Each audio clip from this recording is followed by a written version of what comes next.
Magandang umaga guys. So for today's video, gagawa tayo ng simento na gawa sa kahoy.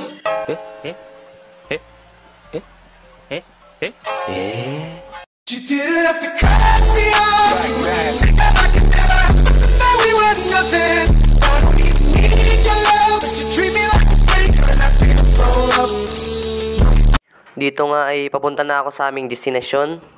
Pero nakita ko na may mahal na siyang iba. At kahit lumipas man ang... Hello guys! So ngayon nga, dito na kami sa bahay ng kaibigan namin. Pero ang problema, hindi nga kami makaplano-plano. Andyan nga oh. Tingnan nyo nga guys, ayan yung agtaki namin nga kadwa oh. Ayan oh, ala, isam na. So ayun nga guys, kasi nga wala nga kaming maisip na paraan. Kaya pumunta na lang kami dyan sa Lasam para mag-food trip. Kasi itong mga kasama ko, hindi sila makapag-isip-isip. So habang binabebe namin tong daan na ito, ay makikita mo yung mga kapaligiran sa likod. Sa likod ay dito sa harap ay sa gilid. Kasi sakto ang kapaligiran agbirbirok ti pagtakyan na di kadwami. Dito nga guys, habang binabebe namin tong daan na ito ay nakaramdam kami ng konting pag-ulan. Kaya nga dito ay sumilong muna kami sa kubo-kubo. Habang nga nandito kami sa kubo-kubo guys, ay nag-istorya muna kami ng aming mga gagawin. Kaya tignan nyo guys, parang stress na sila. Pero sino ito? Ang pugi, grabe naman yan. Uri lang nagmulaga ni Uncle nga Vladimir. Alain, mulaga na eh. At ayun nga guys, pagkatapos nga namin pag-usapan yung aming mga gagawin, ay tinignan ko muna at binidyohan ko muna itong mga kapaligiran. Kaya tingnan nyo guys, panoodin nyo mabuti. Ang ganda ng translation. Transition. Grabe naman yan. Uray na lagarod indilat ni Uncle ni. So nga ito, uray na laki mita kanyanan. Dito nga guys, ay malapit na kaming makarating sa Lasam. Pero di ko alam kung bakit tinutok sa amin yung camera. Kara siguro nila kung makakita sila ng mga artista na pogi na yan. Ala, grabe ba? O diba, kala nyo member ng K-pop, naloko na naman kayo. Pagdating nga namin dito sa Lasam ay nakaramdam na kami ng gutom dahil dati kami palagbibiyahe. So, dati garod ka, ang birbiro kami garotis. Pagpanganan, eksakto ka nakita kami dati papang ni Cristel nga ni Franks.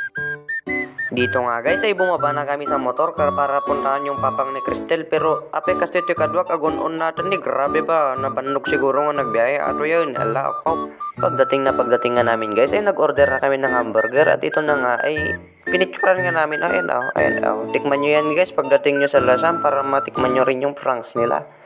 Ayan nga guys, sobrang sarap nga guys. Ay grabe nga yung pagtilmon ko. Grabe nga yan gar. Tingnan nyo nga yung kasama namin. Grabe yung unang subo. Ala, grabe ba? Ayan, puro na lang nag-post. Kaya puro na lang yung mga. Feeling ko siguro ay nandun ako sa ibang bansa. Pagkatapos namin kumain guys, ay pumunta nga kami dito sa palaruan ng mga bata. Dito lang sa tapat ng pinagkainan namin. Kung makikita nyo nga dito guys, ay sobrang nag-e-enjoy sila na bumabalik na sila sa pagkabata. Oh, ano yan? Kala nyo siguro bata yan no? Bata talaga yan guys. Sinama lang namin kasi walang mag-aaywan sa kanilang bahay. Charot!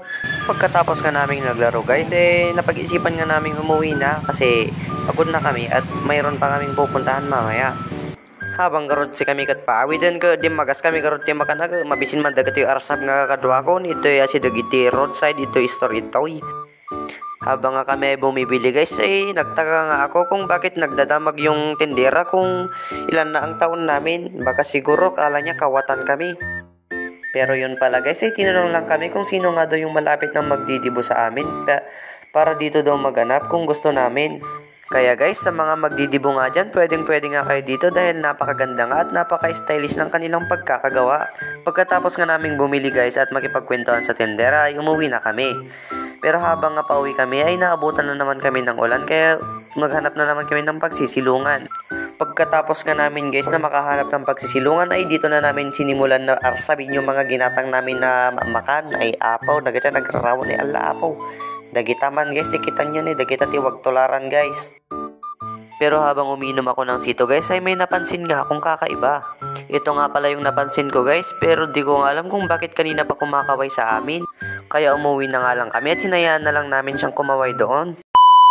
At dito nga guys ay nagtatapos na ang aming vlog. Kaya sa mga hindi pa nga nakafollow dyan, baka naman.